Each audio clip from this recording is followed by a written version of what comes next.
اس نے یہ سارے کام کیے۔ اب اس 20 سال کے بعد جو ایک اور اگلی زندگی شروع ہونے والی ہے، وہ جو اصل زندگی ہے، اس کے لیے بھی کچھ سوچا؟ کیا اس مستقبل کے لیے بھی کچھ سوچا؟ اگر نہیں سوچا تو میرے بھائی روزانہ یہ معمول بنائیں کہ قرآن کو سمجھ کر پڑھنا شروع کریں۔ دوسری چیز، اس کو باقاعدہ علم حاصل کریں۔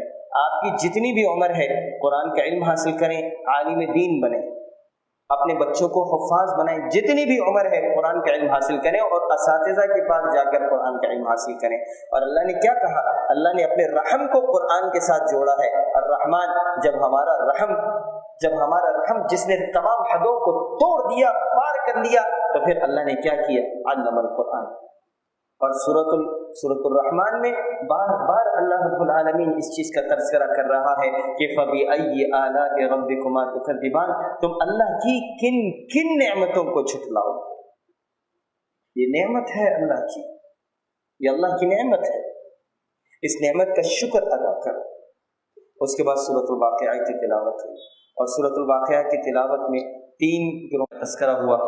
وہ گروہ کہ جو سابقون الاولون ہیں، سابقون الاولون کا اللہ تعالیٰ نے ان کے بارے میں بتایا کہ ان کو بہترین اللہ تعالیٰ جنت عطا کرے گا۔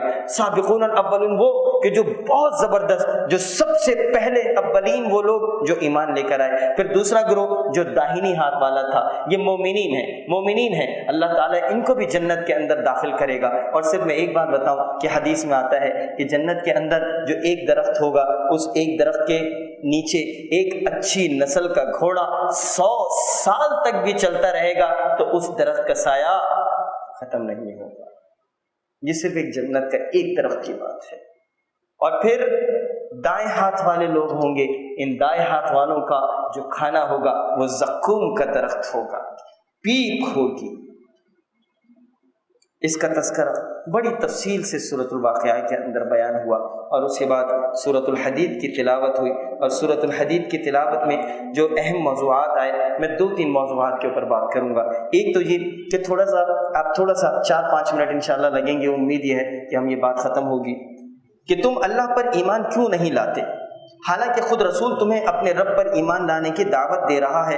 اگر تم مومن ہو تو وہ تم سے مضبوط عہد و پیمان بھی لے چکا ہے۔ اور اس کے بعد آیت نمبر 9 کے اندر اللہ رب العالمین فرماتے ہیں کہ تمہیں کیا ہو گیا ہے، وَمَا لَكُمْ أَلَّا تُنْفِقُوا، کہ تم اللہ کی راہ میں خرچ نہیں کرتے۔ تمہیں کیا ہو گیا ہے کہ تم اللہ کی راہ میں خرچ نہیں کرتے؟ سوچیے تو صحیح۔ اللہ فرماتے ہیں تمہیں کیا ہو گیا ہے کہ تم اللہ کی راہ میں خرچ نہیں کرتے۔ دراصل آسمانوں اور زمینوں کی میراث کا مالک تنہا اللہ ہی ہے۔ تم میں سے جن لوگوں نے فتح سے پہلے اللہ کی راہ میں خرچ کیا اور قتال کیا، یعنی کہ اچھے دنوں سے پہلے جنہوں نے، جب پریشانی کا عالم تھا، جب انہوں نے اس وقت خرچ کیا، جنہوں نے فتح سے پہلے خرچ کیا اور قتال کیا، وہ ان کے برابر نہیں، وہ دوسروں کے برابر نہیں، بلکہ ان سے بہت بڑے درجے کے ہیں جنہوں نے فتح کے بعد خیراتیں دی اور جہاد کیا۔ اس کے بعد اگلی آیت میں، آیت نمبر 11 میں اللہ فرماتے ہیں کہ من ذا الذی یقرض اللہ قرضا حسنا، تم میں کون ہے کہ جو اللہ کو قرض دے؟ تم میں کون ہے جو اللہ کو قرض دے؟ قرض حسنا کون دے گا؟ تمہاری انویسٹمنٹ در حقیقت یہی ہے۔ اور اللہ کو قرض، اللہ کہاں قرض لیتا ہے؟ لیکن اللہ کا کوئی بندہ ہوتا ہے جو بیمار ہوتا ہے، اللہ کا کوئی بندہ ہوتا ہے جو غریب ہے، اللہ کا کوئی بندہ ہے جو بے روزگار ہے، جسے مال کی ضرورت ہے، وہ سوال نہیں کر سکتا، وہ محروم ہے، وہ سائل نہیں ہے، اس کی مدد کرنا تمہاری ذمہ داری ہے۔ ان مدارس کے اندر، ان دین کے کاموں کے اندر، اللہ رب العالمین کی جو تبلیغ کے دین کے اشاعت کے کام ہیں، ان کاموں کے اندر خرچ کرنا ہے، اللہ رب العالمین کو قرض دینا ہے۔ من ذا الذی یقرض اللہ قرضا حسنا فیضاعفہ لہ ولہ اجر کریم، اور جو پھر اللہ تعالیٰ کو قرض دیتا ہے تو اللہ کیا کرتا ہے، اسے بڑھاتا چلا جائے اور اس کے لیے پسندیدہ اجر ثابت ہو جائے۔ اور پھر اس کے بعد یہ آیت آئی، آیت نمبر 20 کہ اعلموا انما الحیات الدنیا، جان لو کہ یہ جو دنیا کی زندگی ہے وہ کیا ہے۔ میں تمام لوگوں سے کہوں گا تھوڑا سا متوجہ ہوں، اعلموا انما الحیات الدنیا، یہ جو دنیا کی زندگی ہے کیا ہے؟ لعب و لہو، لعب و لہو، یہ تو صرف کھیل اور تماشا ہے۔ وزینۃ وتفاخر بینکم وتکاثر فی الاموال والاولاد، یہ تو کھیل تماشا ہے اور زینت، آپس میں ایک دوسرے کے اوپر فخر اور غرور اور مال اور اولاد کا ایک دوسرے سے آپس میں ایک دوسرے کو زیادہ بتلانے کا کہ میرے پاس اتنا زیادہ، میرے پاس اتنا زیادہ، میرا بیٹا یہ، میری بیٹی یہ، میرا یہ مکان، میرا یہ بزنس، یہ تو دنیا کی جو زندگی ہے یہ تو کھیل اور تماشا ہے، یہ کھیل اور تماشا ہے۔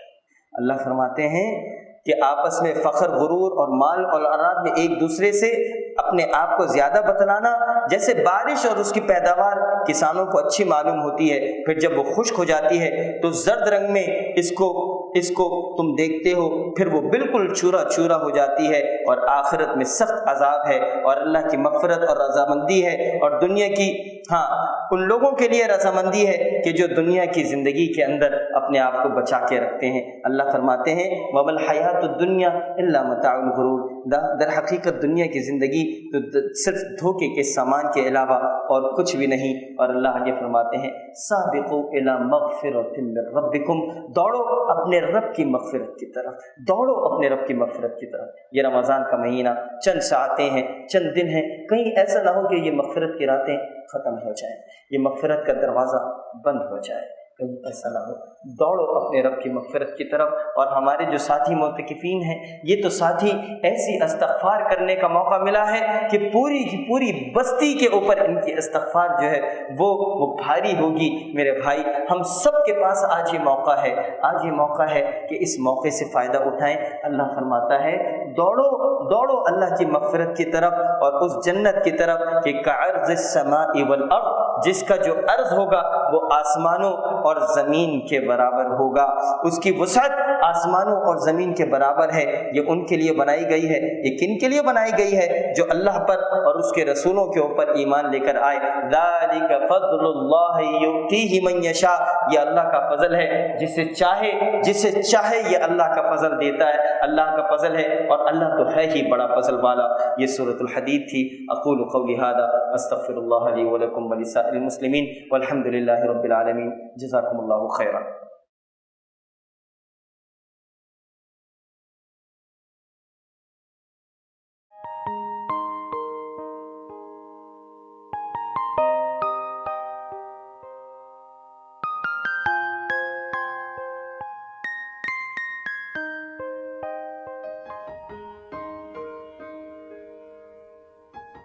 Thank you for watching. You can follow us on given links and subscribe our channel for more information. The Redolent.